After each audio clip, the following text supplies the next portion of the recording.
વંદે માતરમ વિદ્યાર્થી મિત્રો, આજે આપણે ધોરણ 6 વિષય સંસ્કૃત પાઠ નંબર 6 વિશે આજે આપણે થોડી માહિતી મેળવીશું.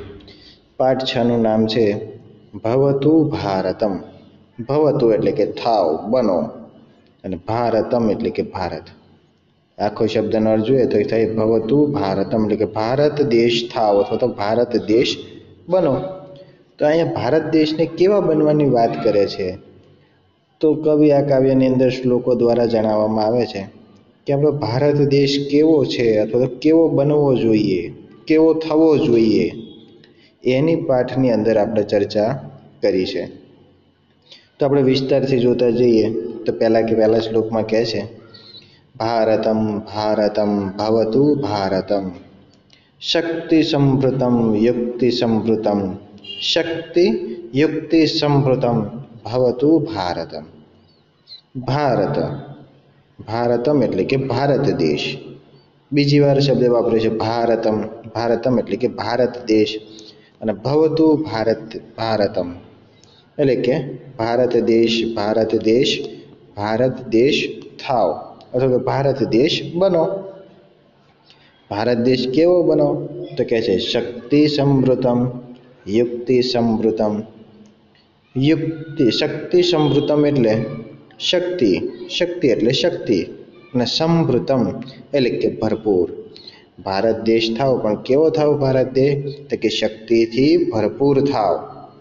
અને યુક્તિ સંભૃતમ, યુક્તિ, યુક્તિ એટલે યુક્તિવાળો, અને સંભૃતમ એટલે ભરપૂર થાવ. ભારત દેશ કેવો થાવ તો કે શક્તિથી ભરપૂર થાવ અને યુક્તિવાળો બનો અથવા તો યુક્તિથી ભરપૂર થાવ. અને શક્તિ યુક્તિ સમૃદ્ધમ ભવતુ ભારતમ, અને શક્તિ અને યુક્તિથી ભરપૂર બનો અને ભવતુ ભારતમ એટલે કે શક્તિ અને યુક્તિથી ભરપૂર ભારત દેશ બનો. એ ભારત દેશને જો બાજુમાં આપણે સરસ મજાનું ચિત્ર જોઈએ તો સૈનિકોનું ચિત્ર આપેલું છે. તો ભારત દેશ કેવો થવાનો કહે છે તો કે શક્તિથી અને યુક્તિથી સમૃદ્ધ થાવ.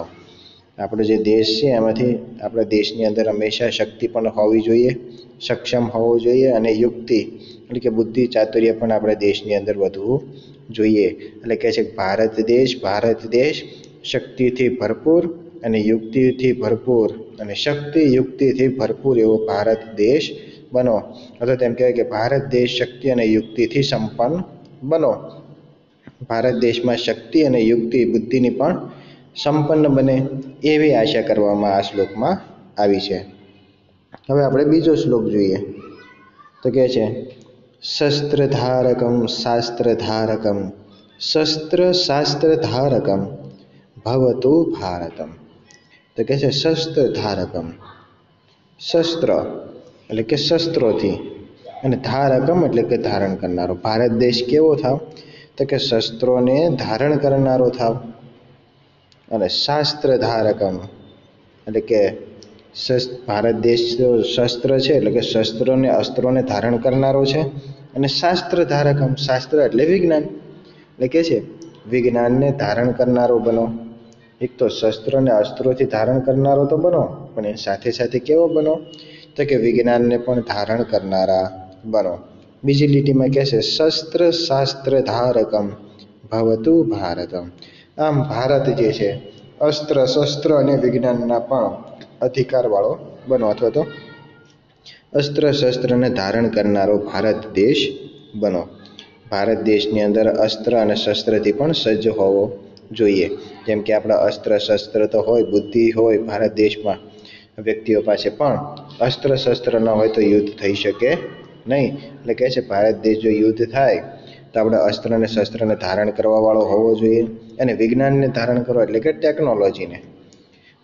ટેકનોલોજીને પણ ધારણ કરતો હોવો જોઈએ. તો ભારત દેશ બનો, પણ કેવો ભારત દેશ તો પહેલા શ્લોકમાં કીધું શક્તિ સમૃદ્ધમ યુક્તિ સમૃદ્ધમ. શક્તિથી ભરપૂર થાવ, યુક્તિથી પણ સમૃદ્ધ થાવ, અસ્ત્ર શસ્ત્રને ધારણ કરનારો પણ થાવ, અને વિજ્ઞાનને ધારણ કરનારો પણ થાવ. તો અહીંયા છે શસ્ત્ર ધારકમ એટલે કે શાસ્ત્રને ધારણ કરનારો થાવ, એટલે કે શસ્ત્ર અસ્ત્રને ધારણ કરનારો થાવ. અને શાસ્ત્ર ધારકમ, શાસ્ત્ર એટલે વિજ્ઞાનને ધારણ કરનારો બનો. એટલે કે છે અસ્ત્ર શસ્ત્રને ધારણ કરનારો બનો, વિજ્ઞાનને ધારણ કરનારો બનો. અસ્ત્ર શસ્ત્ર ધારકમ ભવતુ ભારતમ, એટલે કે અસ્ત્ર શસ્ત્ર અને વિજ્ઞાનને અધિકાર વાળો થાવ અથવા તો એને ધારણ કરનાર ભારત દેશ બનો. ત્યાર પછી છે ત્રીજા શ્લોકની અંદર રીતિ સંસ્કૃતમ નીતિ સંસ્કૃતમ, રીતિ નીતિ સંસ્કૃતમ ભવતુ ભારતમ. રીતિ સંસ્કૃતમ, રીતિ એટલે રીતિ રિવાજ. ભારત દેશ કેવો છે તો સંસ્કારી છે, રીતિ રિવાજ વાળો છે. તો કે છે ભારત દેશ સંસ્કારી જીવનશૈલી વાળો છે, રીતિ એટલે. અને નીતિ સંસ્કૃતમ, અને નીતિ સંસ્કૃતમ એટલે શું તો કે નીતિ નિયમો વાળો છે. એટલે કેવો છે ભારત દેશ તો કે ભારત દેશ સંસ્કારી જીવનશૈલી વાળો અને નીતિ નિયમો વાળો. અને રીતિ નીતિ સંસ્કૃતમ ભવતુ ભારતમ, તો કહે છે ભારત દેશ સંસ્કારની રીતિ અને નીતિથી બંનેથી યુક્ત બનો અથવા તો ભારત દેશ બનો. ભારત દેશ કેવો બનવો જોઈએ તો કહે છે ભારત દેશ સંસ્કારી જીવનશૈલી વાળો અને નીતિ નિયમ વાળો હોવો જોઈએ અથવા તો ભારત દેશ નીતિ નિયમ વાળો બનવો જોઈએ. કયો નિયમો બનવો જોઈએ તો હંમેશા સત્યનું પાલન કરવું, ધર્મમ ચર, જેવા આપણે શ્લોકો જોયા છે કે હંમેશા સત્યનું પાલન કરો અને ઉચ્ચ સંસ્કારવાળી જીવનશૈલીથી જીવો. માતા પિતાને પગે લાગો, વડીલોના આશીર્વાદ લ્યો, હોમ હવન યજ્ઞ કરાવો. આ આપણી જે સંસ્કારી જીવનશૈલી છે. એટલે કહે છે કે આપણે ભારત દેશ કેવો બનવો જોઈએ તો કહે છે ભારત દેશ સંસ્કારી જીવનશૈલી વાળો, જો સંસ્કારી સારા સંસ્કાર વાળો બનવો જોઈએ અને નીતિ નિયમો વાળો પણ બનવો જોઈએ. અને રીતિ નીતિ વાળો હોય, આમ બંનેથી ભારત દેશ કેવો છે સંસ્કારી, રીતિ અને નીતિ બંનેથી યુક્ત થવો જોઈએ. ત્યાર પછી આગળના શ્લોકમાં કહે છે કર્મ નૈષ્ઠકમ ધર્મ નૈષ્ઠકમ, કર્મ ધર્મ નૈષ્ઠકમ ભવતુ ભારતમ. એટલે કે કર્મ, કર્મ એટલે કર્મ, નૈષ્ઠકમ એટલે કે ભારત દેશ કેવો બનો તો કે કર્મ પ્રત્યેની નૈષ્ઠકમ એટલે કે નિષ્ઠાવાળો બનો. હંમેશા ભારત દેશ કેવો બનો તો કે કર્મ પ્રત્યે નિષ્ઠાવાળો. અને ધર્મ નૈષ્ઠકમ, ધર્મ નૈષ્ઠકમ એટલે શું તો કે ધર્મ પ્રત્યે પણ નિષ્ઠાવાળો બનો. તો પહેલી લીટીમાં કહે છે કર્મ નૈષ્ઠકમ એટલે ભારત દેશ, ભવતુ ભારતમ એટલે કે ભારત દેશ કેવો બનવો જોઈએ તો કહે છે કર્મ નૈષ્ઠકમ એટલે કે કર્મ કરવાવાળો, કર્મ પ્રત્યેની નિષ્ઠાવાળો બનવો જોઈએ. ધર્મ નૈષ્ઠકમ એટલે કે ધર્મ પ્રત્યેની નિષ્ઠાવાળો બનવો જોઈએ. અને બીજી લીટીમાં કહે છે ધર્મ કર્મ નૈષ્ઠકમ ભવતુ ભારતમ. અને ભારત દેશ, આમ ભારત દેશ કેવો બનવો જોઈએ તો કે કર્મ અને ધર્મ બંને પ્રત્યે સંનિષ્ઠ થાય એવો બનવો જોઈએ. એટલે કે ભારત દેશ બનો કેવો તો કે ધર્મ કર્મનો સંનિષ્ઠ હોય, નિષ્ઠાવાળો હોય એવો ભારત દેશ બનવો જોઈએ. ભારત દેશની અંદર આપણે આમાં વાત કરીએ છીએ કે ધર્મ અને કર્મ, આપણે કોઈ સારા ધર્મ કાર્ય આપણે કરતા હોઈએ, હોમ હવન યજ્ઞ વગેરે કરીએ છીએ, એ ધર્મ કાર્ય છે. જેમ આપણા વેદો પુરાણોની અંદર કીધું છે કે આપણે હંમેશા ધર્મના કામ કરવા જોઈએ, ભગવાનને યાદ કરવા જોઈએ. કે ભગવાન પ્રત્યે જે આપણી આસ્થા છે એ જીવંત રાખવા માટે આપણે બધા હોમ હવન યજ્ઞ જે બધા જે કરાવીએ છીએ, એટલે એવી જે નિષ્ઠા છે આપણી ભગવાન પ્રત્યેની એટલે કે ધર્મ પ્રત્યેની, આપણા હિન્દુ ધર્મ છે તો હિન્દુ ધર્મની જે આપણી નિષ્ઠા છે એ હંમેશા આપણા ભાવનામાં, આપણા ધ્યાનમાં હોવી જોઈએ. એટલે કહે છે અને કર્મ, ભારત દેશ પહેલાં કહે છે ને કર્મ પ્રત્યેનો નિષ્ઠાવાળો હોવો જોઈએ. તો આપણા કર્મ હંમેશા સારા કર્મ કરવા જોઈએ. ભારત દેશમાં કહે છે કે ભારત દેશ કેવો છે તો કે ધર્મ અને કર્મ પ્રત્યેની નિષ્ઠાવાળો છે. તો કર્મ, આપણે કર્મ કેવા કરવા જોઈએ તો આપણે સાંભળીએ છીએ કે આપણે સારા કર્મ કરીએ તો આપણને સારું ફળ મળે, જો ખરાબ કર્મ કરીશું તો આપણને ખરાબ ફળ મળે છે. તો આપણે હંમેશા સારા કર્મ એટલે કે સારા કામ કરીએ, કર્મ એટલે સારા કામ કરો તો આપણને સારું ફળ મળે, આપણે કોઈનું ખરાબ કરીએ તો આપણને ખરાબ ફળ મળે, એટલે કે આપણે જેવું કરીએ છીએ એવું આપણને મળે છે. એટલે એ શું છે, આપણને જેવું આપણે રોપીએ છીએ એવું જ આપણને પ્રાપ્ત થાય છે. તો એ આપણા કર્મના ફળ છે. આપણે ઘણા નથી કહેતા આપણા કર્મ ફૂટલા છે તો આપણને આવી વસ્તુ ન મળી, અથવા તો આપણા કંઈ નસીબ એવા છે, નસીબ વાંકા છે, નસીબના વાંક કાઢેથી શું હોય તો આપણે જેવા કર્મ કર્યા હોય એના આધારે આપણું નસીબ લખાતું હોય. એટલે કહે છે કે ભારત દેશ કેવો બનો, તો કે કર્મ પ્રત્યેની નિષ્ઠાવાળો અને ધર્મ પ્રત્યેની નિષ્ઠાવાળો બનો. આમ ભારત દેશ જે છે એ ધર્મ અને કર્મ પ્રત્યેની બંને પ્રત્યેની નિષ્ઠાવાળો બનવો જોઈએ. એટલે કે છે ભારત દેશ કર્મ પ્રત્યે નિષ્ઠાવાળો અને ધર્મ પ્રત્યે નિષ્ઠાવાળો બનો.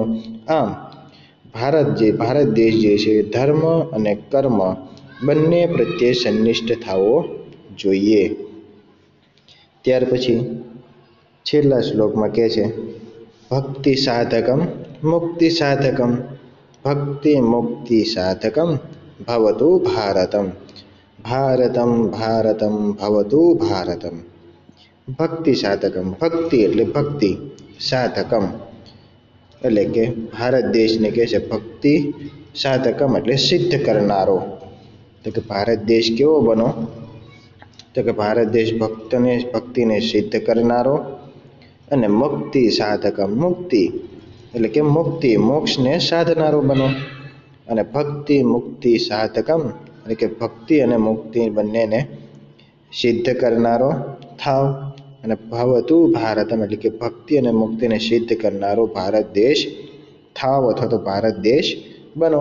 અને ભારતમ ભારતમ ભવતુ ભારતમ, ભારતમ એટલે કે ભારત દેશ આવો ભારત દેશ બનો. અહીંયા કહે છે કે ભક્તિ અને મુક્તિ સાધકમ, આપણા ભારત દેશમાં છે જે ભક્તિ અને મુક્તિ બંનેની સંયુક્ત જોડ છે.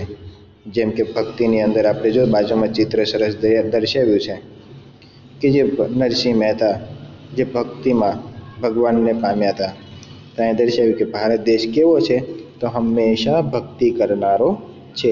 આપણે જોઈએ છીએ વિદ્યાર્થી મિત્રો કે આપણે કોઈને કોઈ આપણે ભગવાનને માનતા હોઈએ છીએ તો ભગવાન પ્રત્યેની આપણી ભક્તિ જે છે અખંડ રહેવી જોઈએ. ભગવાન પ્રત્યેની ભક્તિ ભૂલાવી જોઈએ નહીં. અને આપણા દેશની અંદર આવા ઘણા બધા લોકો જે છે, મીરાબાઈ છે એમણે પણ પોતાની ભક્તિથી ભગવાનને પામ્યા હતા. એમ કહેવા દર્શાવવામાં આવે છે કે અહીંયા આપણો ભારત દેશ જે છે એ આપણો ભક્તિથી સમૃદ્ધ છે. આપણે જોઈએ છીએ કે જૂનાગઢની અંદર ગિરનારોમાં પણ સાધુઓ જે છે શાના માટે ભક્તિ કરતા હોઈએ છે તો કહે છે મુક્તિ સાધકમ, મોક્ષને પ્રાપ્ત કરવા માટે અથવા તો મુક્તિ મેળવવા માટે. એટલે અહીંયા સમજાવે છે મુક્તિ ધારકમ, મુક્તિ સાધકમ, મુક્તિ સાધકમ એટલે કે મોક્ષને સાધવા માટે, કે જીવનના જે જીવ્યા છે એનાથી હવે જીવ અને શિવ બંને તત્વો અલગ પડી જાય, મોક્ષની પ્રાપ્તિ થાય એવી મોક્ષને સાધનારો બનો. ભારત દેશને કહે છે કે હવે કેવા બનો તો કે ભક્તિ કરો અને મોક્ષને સાધનારો બનો. મોક્ષ એટલે કેવો મોક્ષ, આપણને એમ થાય કે વળી મોક્ષ કીધો તો મોક્ષ એટલે કે મુક્તિ મેળવો, તો પણ શેનાથી મુક્તિ મેળવવાની છે. તો વિદ્યાર્થી મિત્રો આપણું જે શરીર છે, શરીરની અંદર બે તત્વ છે જીવ અને શિવ. એમ આપણે સાંભળ્યું છે કે એક તો આપણું શરીર છે, શરીરની અંદર બીજું શું છે આત્મા છે. તો જ્યાં આત્મા જે છે આપણે સાંભળ્યું છે ઘણું ખરું કે આત્મા જે છે મરતો નથી, હંમેશા શરીરનું મૃત્યુ થાય છે, આત્મા કદી મરતો નથી. આત્મા તો જેમ આપણે રોજ કપડાં બદલીએ છીએ એમ આત્મા આપણા શરીર રૂપી વસ્ત્રને બદલે છે. એટલે કે શરીર બદલે છે પણ આત્મા એકનો એક જ હોય છે. આપણે જેમ રોજ કપડાં બદલીએ છીએ એવી જ રીતે આપણો જે અંદર રહેલો આત્મા છે, આપણે સૌના શરીરની અંદર જે આત્મા છે એ કેવો છે, આપણા શરીરને ધારણ કરેલો છે, એનું મૃત્યુ થતું નથી. એટલે કે તો આ આત્મા કરે શું, આપણને એક પ્રશ્ન થાય તો આત્મા શું કરે, તો તો કે આત્મા દરેકમાં આપણે આ વખતે આત્માએ જો મનુષ્યનું રૂપ લીધું છે તો આ મનુષ્યના રૂપમાં છે. જેવું મૃત્યુ થશે એટલે કે આ શરીર છોડીને આત્મા નીકળી જશે એટલે કોઈ બીજા સ્વરૂપમાં જાય છે. જેમ કે જીવ જંતુ પશુ પક્ષી પ્રાણી કોઈ પણનું શરીરનું રૂપ ધારણ કરી શકે છે. તો આપણે કેમ કે આપણે આનો અવતાર મળ્યો, તો એ અવતાર શાના આધારે મળે, તો કે આવી જ રીતે મુક્તિ ન મળે તો આ જે આત્મા જે છે એ શું કરે છે, અલગ અલગ રૂપો લીધા કરે છે. પશુ પક્ષી પ્રાણી બધાની અંદર પોતે પોતાનું રૂપ લઈને ચાલ્યા કરે છે. કે એને આ જીવને મુક્તિ મળતી નથી. મુક્તિ એટલે શું, તો કે એવું ન થઈ શકે કે આ આત્મા આપણા શરીરની અંદર જે રહેલો આત્મા છે આ મનુષ્ય રૂપને ધારણ કર્યું ત્યાર પછી આપણે અંદર રહેલા આત્માને ફરીવાર કોઈ પશુ પક્ષી કે પ્રાણીઓની અંદર કોઈ પણ રૂપ ધારણ ન કરવું પડે કે ફરીવાર જન્મ ન લેવો પડે, એવું ન થઈ શકે. તો જે એવું ન કરવાની જે પ્રવૃત્તિ છે કે બીજા કોઈ શરીરની અંદર આપણો જે આત્મા છે ન જાય એને શું કહેવાય, મુક્તિ કહેવાય. મુક્તિ એટલે જન્મના અને મૃત્યુના ચક્રમાંથી છૂટી જવું, એને મુક્તિ કહેવાય.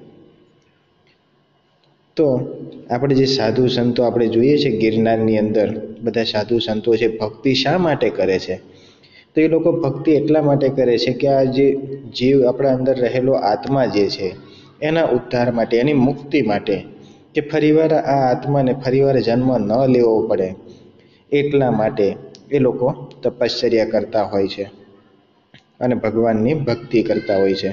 તો અહીંયા આપણને આ શ્લોકમાં સમજાવે છે કે આપણે ભક્તિ, અને આ ભારત દેશ કેવો છે, તો આ તમે જોયું છે માત્ર ભારત દેશમાં જ ભક્તિ પણ કરતા જોવા મળે છે અને મુક્તિ કરતા, મુક્તિ સાધકમ એટલે કે મુક્તિ એટલે કે મોક્ષને સાધનારાઓ પણ બનતા જોવા મળે છે. બીજા કોઈ દેશની અંદર આપણને આવા જોવા મળતા નથી. એટલે અહીંયા સમજાવે છે કે ભારત દેશ કેવો છે, તો કે ભારત દેશ જે છે ભક્તિને સિદ્ધ કરનારો અને મુક્તિને સિદ્ધ કરનારો બનો. આમ ભારત દેશ જે છે ભક્તિ અને મુક્તિ બંનેને સિદ્ધ કરનારો થાવ. અહીંયા આપણને આ શ્લોકની અંદર સમજાવવામાં આવ્યું છે. વિદ્યાર્થી મિત્રો, આનું સ્વાધ્યાય તમે તમારા પાકી નોટબુકમાં લખી લાવજો. અસ્તુ. જય હિન્દ, જય ભારત.